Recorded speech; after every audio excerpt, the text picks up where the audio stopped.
Hello, welcome to my series about all Chopin's music. What do I have for you tonight?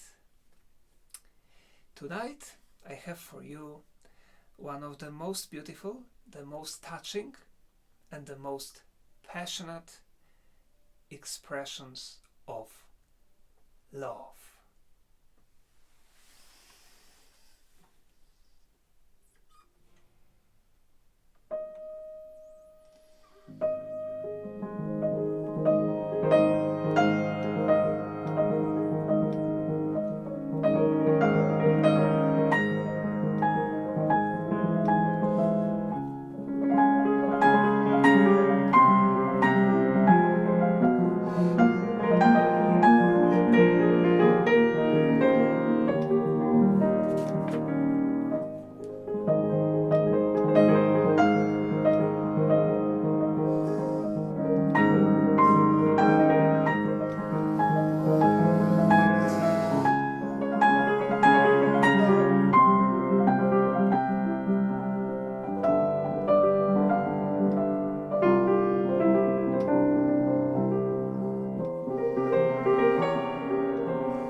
It's the best way to say to somebody, I love you. And yet, this is the etude. It's a study. It's an exercise. Etude in A flat major, opus 25, number 1.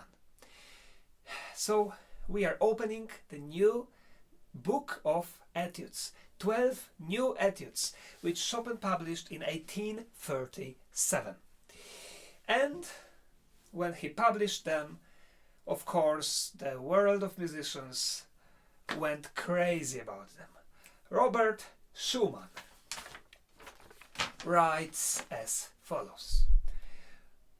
Imagine about this etude, about this etude exactly, I'm quoting Robert Schumann.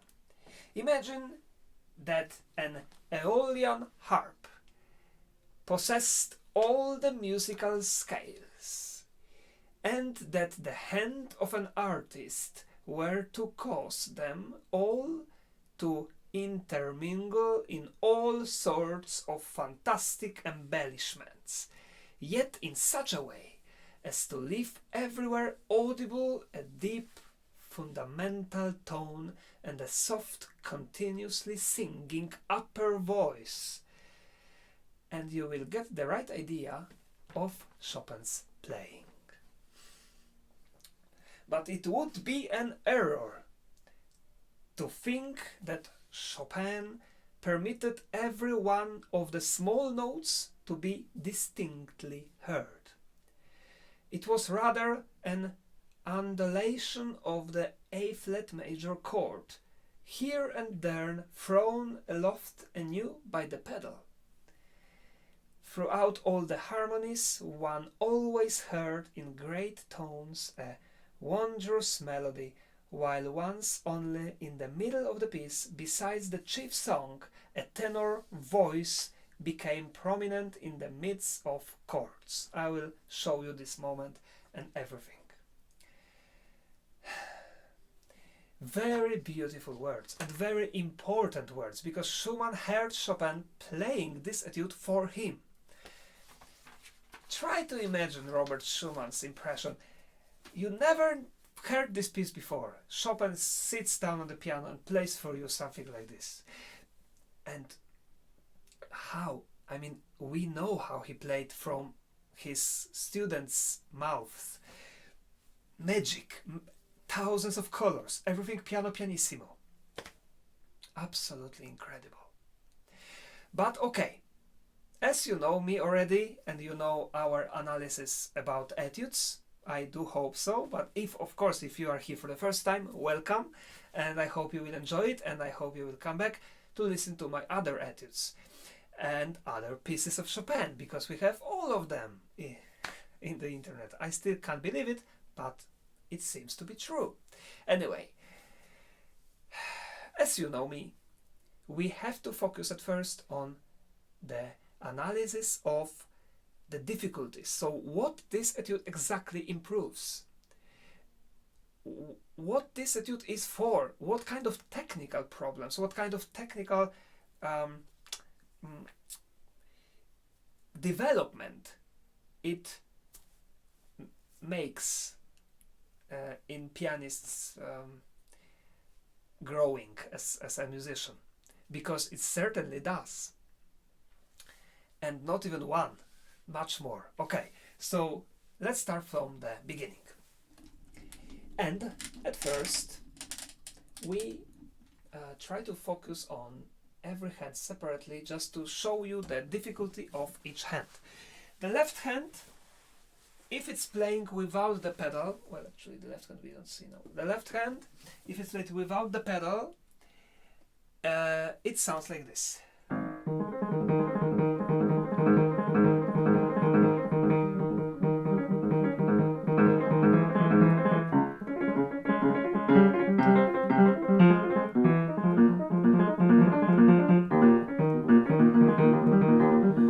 Extremely fast and, very important, extremely soft. It has to be as soft as possible.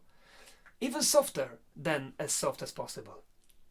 Even softer than as soft as possible, because it is only the background. But now, just like Robert Schumann said, we take the pedal.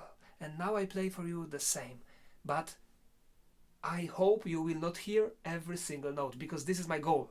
We cannot hear every note in the left hand. So let's just listen again.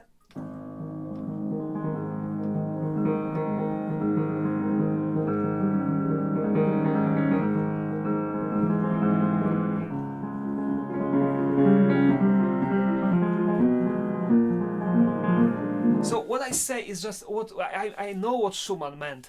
We had the chord and it's vibrating, the strings in the air somewhere here.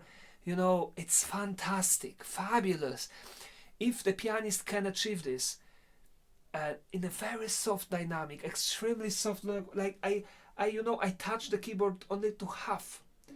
So that's a secret. I mean, this is very important in this etude. And now the right hand. And now look at the right hand. The right hand, well, if the left hand's difficulties from the scale 1 to 10 was 6, then the right hand is definitely 10, because right hand is much more difficult. What we actually hear in this etude, of course, is the beautiful melody. We hear it, beautiful Chopin's melody. But right hand also, besides this melody, have 5 notes in other fingers that must be played much softer than this melody. So That's the difficulty of the right hand. The fifth finger, which is not a very good singer, frankly, is the worst singer of all the four. Well, maybe the thumb is even worse, but these two are the worst. Anyway, the melody must be played only by this fifth finger. And this is another difficulty, but we talk about it soon. But at the same time, we have to play 5. 1, 2, 3, 4, 5. 5 notes in the middle, which must not be louder than the fifth finger. I mean, not than the fifth finger. They must not be louder than the string or strings, because we have 3 strings in every note. So strings are vibrating when I play this, right? We hear. So the 5 notes, they must not be louder than this note, because we have to hear all the time the melody.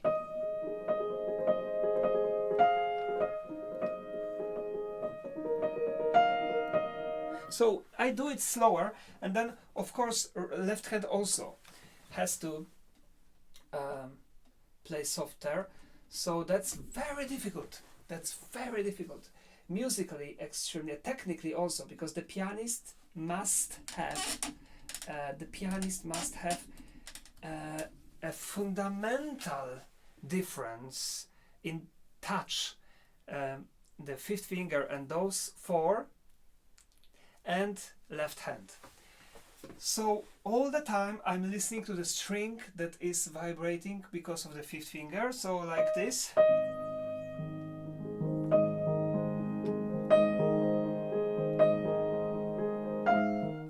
Sorry, I closed my eyes. And we listen to this.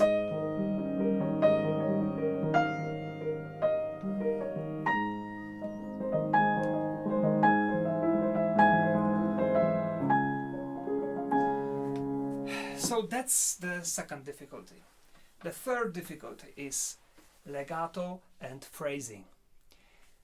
Legato and phrasing. So, legato. What is legato? I'm sure you know, and we talked about it many times, but let's do it again a little. Legato is connecting notes together so that they are like as if we are singing.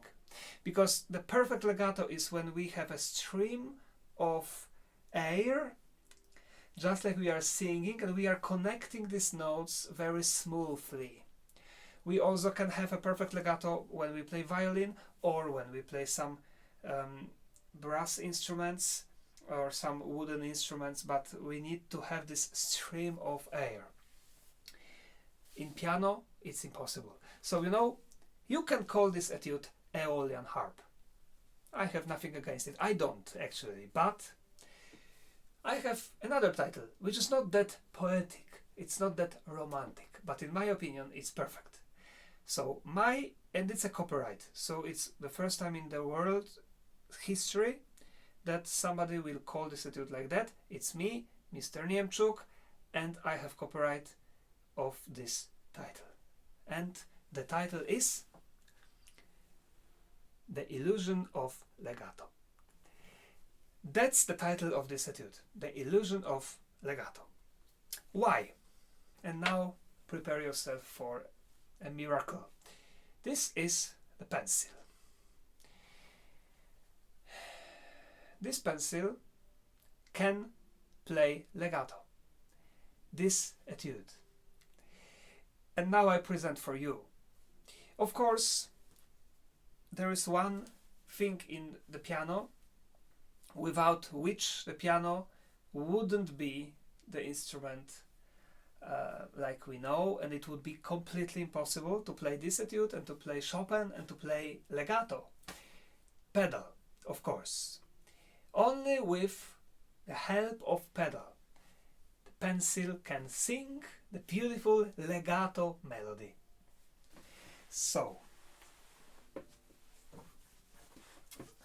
let's listen to the legato, smooth legato, yet played by only the pencil.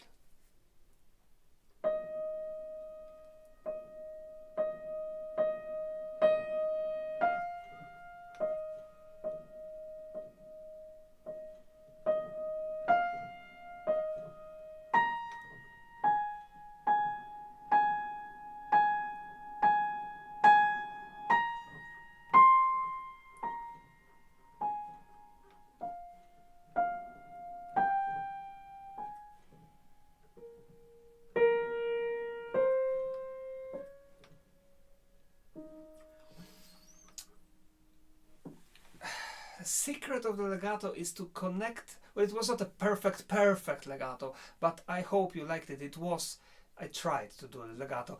Anyway, to connect the power of the touch to the end of the vibrating string of the previous note. That's the secret of legato. It's extremely important. And now,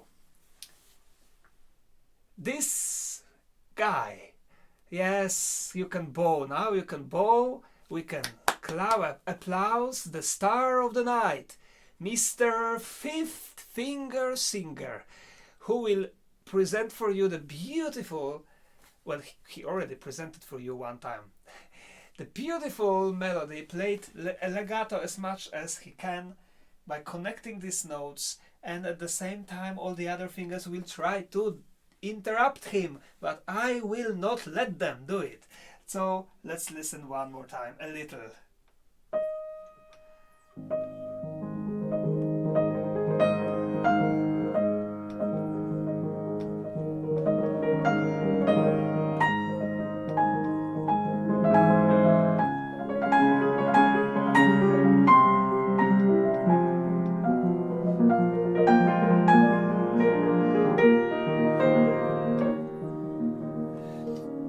That's the first phrase.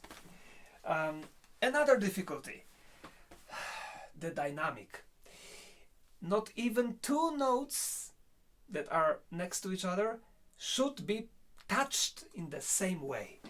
Chopin is writing here, my friends, a lot of dynamics marking. Every bar practically has some kind of dynamic marking, and if you have the score, you can see. If you are not a musician, I will tell you. The beginning we have crescendo. In the one note that we hear, we have crescendo until here, and then we go diminuendo. And this is Chopin's handwriting. Then we have crescendo, diminuendo, more, and diminuendo. A crescendo, a crescendo,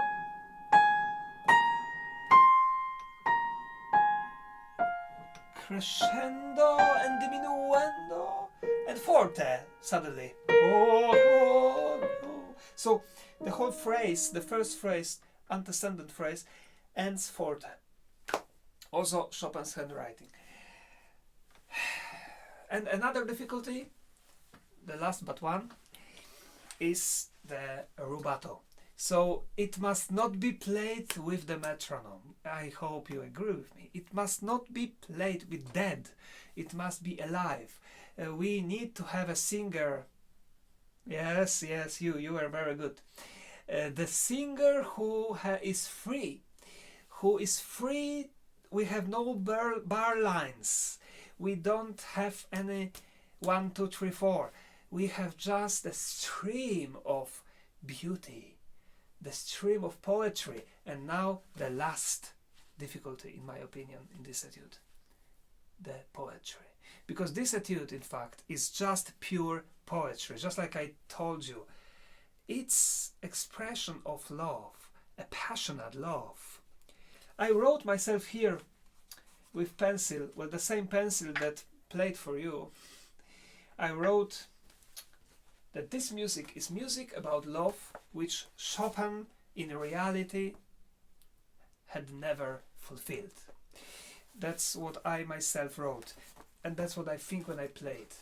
Chopin's dream love. Maybe he felt it, but he never felt it back really.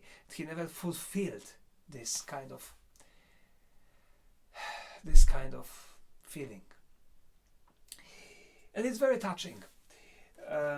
So all the difficulties from my perspective, and now we proceed to the analysis of emotions and of the structure. Chopin's own words to one of his students, very poetic, very beautiful, and very inspiring. Chopin said to one of his students, "Please imagine that a little shepherd hidden himself from the coming storm. He hidden in the cave. From far away, there we hear the sound of the wind and very distant rain. But he has his little flute, and he is playing a very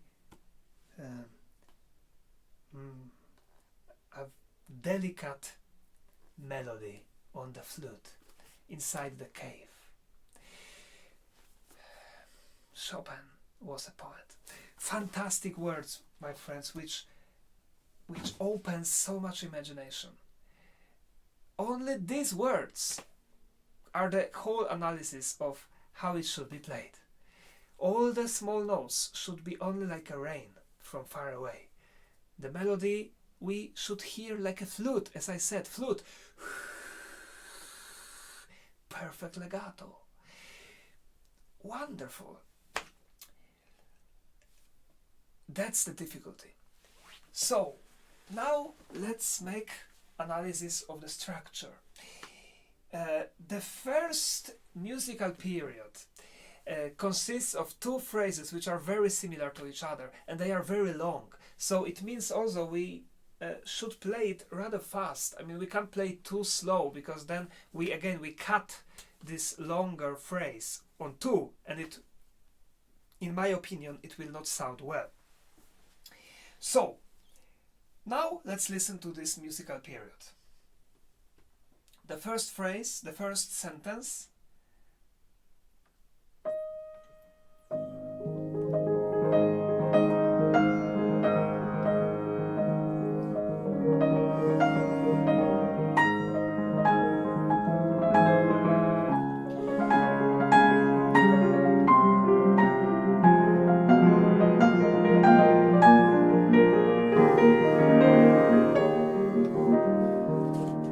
And the consequent phrase.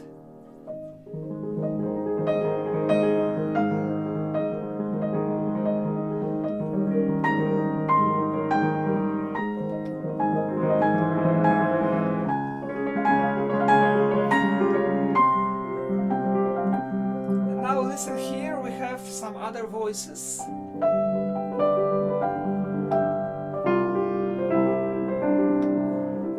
About those voices, Schumann wrote that they emerged from the chords when Chopin played. That's exactly this, the end of the consequent phrase of the first musical period, part A. Listen again to this consequent phrase.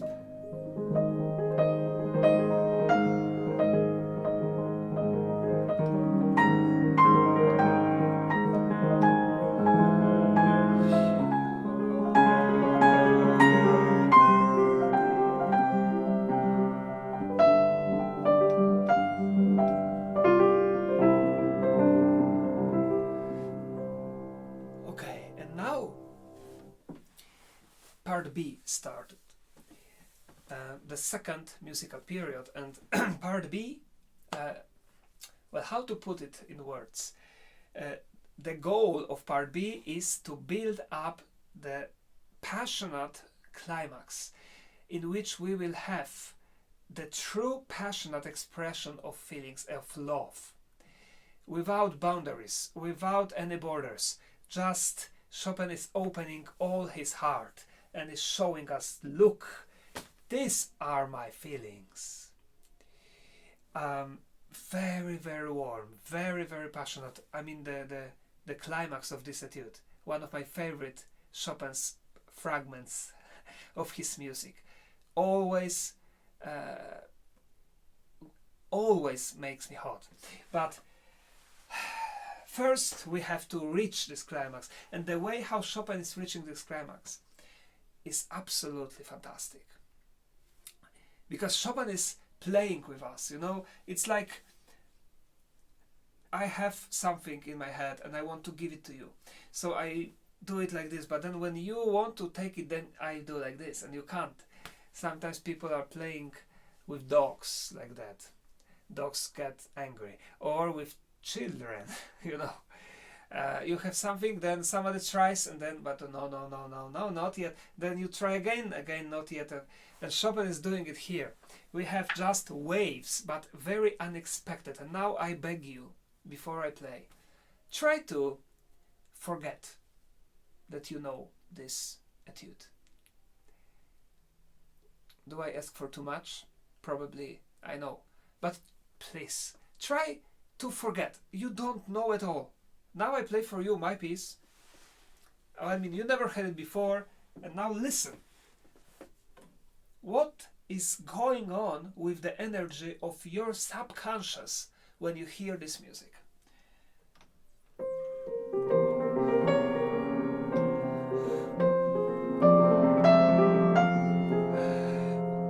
We went up, and then I stopped, because what our subconscious is thinking will happen.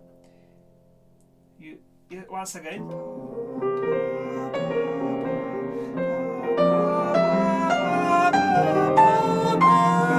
We go up and we want to go higher and higher and higher.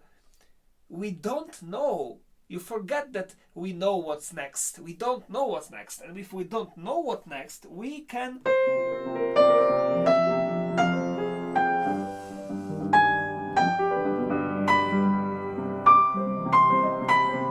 For example, that would be very nice. But Chopin goes back. So listen.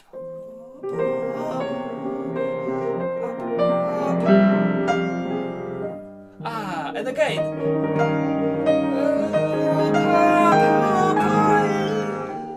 And the third time he goes back. The third time, it's as if he wants to say I love you. I mean, to scream. To shout, sorry, scream is not a good word. To shout I love you. But he's afraid. Again he gets his courage. He's afraid. And then what happens next? Here we should have, this is another surprise. We had one time, the second time, and third time,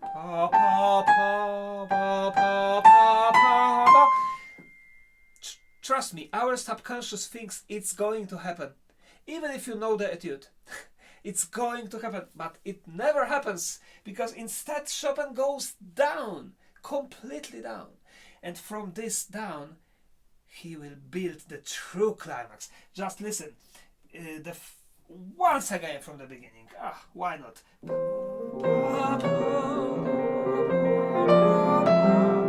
Second time. And third time. And here we are down. And then from here, listen what happens. We have 3 times the same phrase.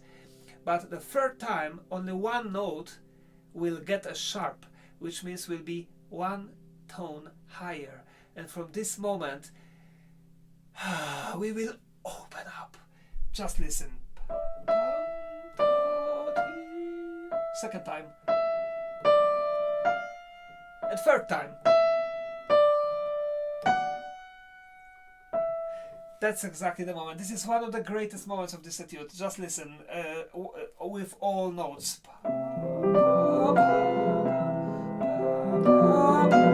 And now, Chopin himself loved this moment because he wrote here ritenuto, so take time. slow down a little bit. Let the people absorb this beauty. Okay? And from that we reach the climax.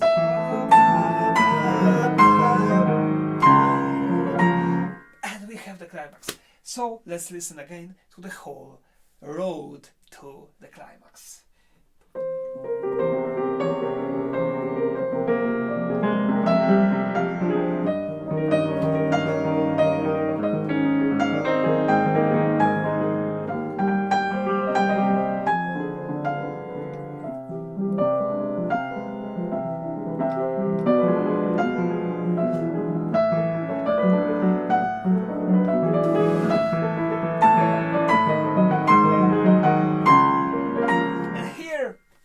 We can say we have the new musical period, a fantastically touching to tears, in my opinion, expression of very, very extrovert, I would say, person.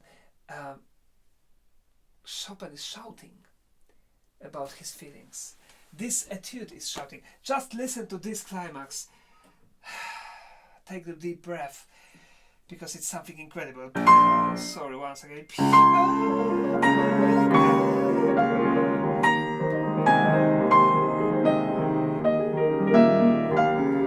And we go a little down, just to go again. Okay.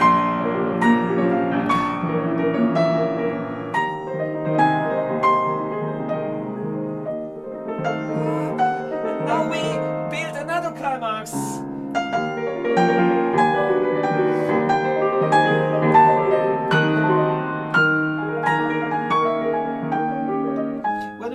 This higher point, Chopin writes appassionato, means passionate, and this exactly is a very difficult moment to play, but here we can also take some time and we can play it with a passionate love.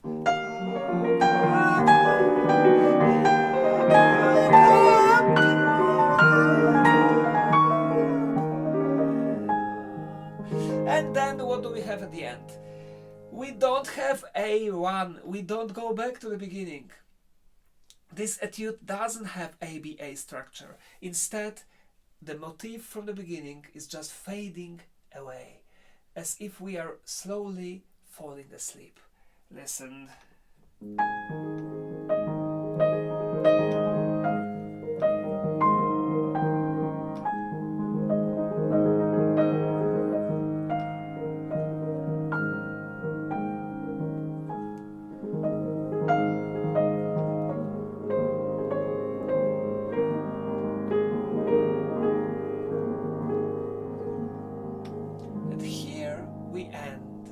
And then everything just goes up to heaven, stars, and we have a very difficult also moment. We have just, difficult. If somebody is practicing arpeggios, it's very easy because it's just one A flat major arpeggio up and down. So it's also another kind of exercise, but it must be played leggerissimo, extremely light, and pianissimo, very, very, very, very silent. Listen.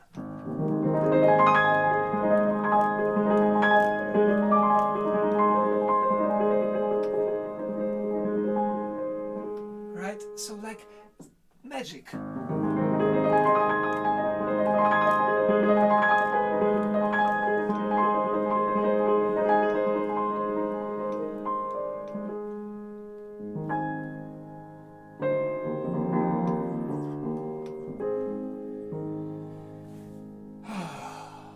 That's the end.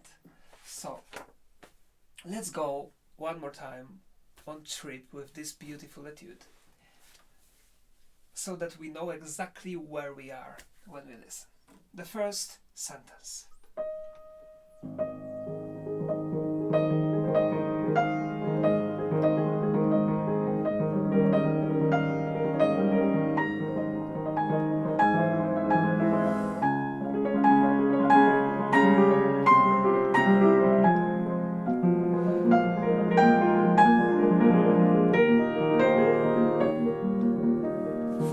Consequent phrase.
The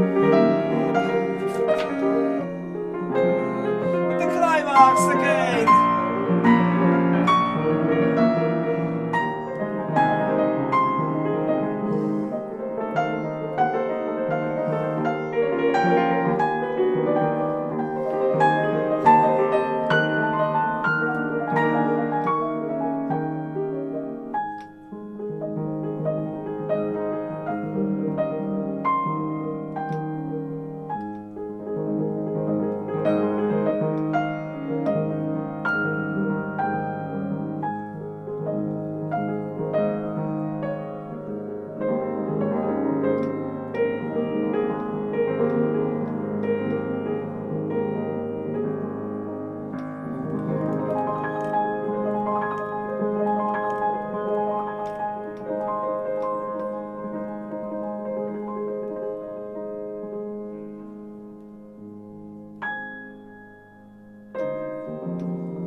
Thank you very much, and see you again in the next Etude analysis.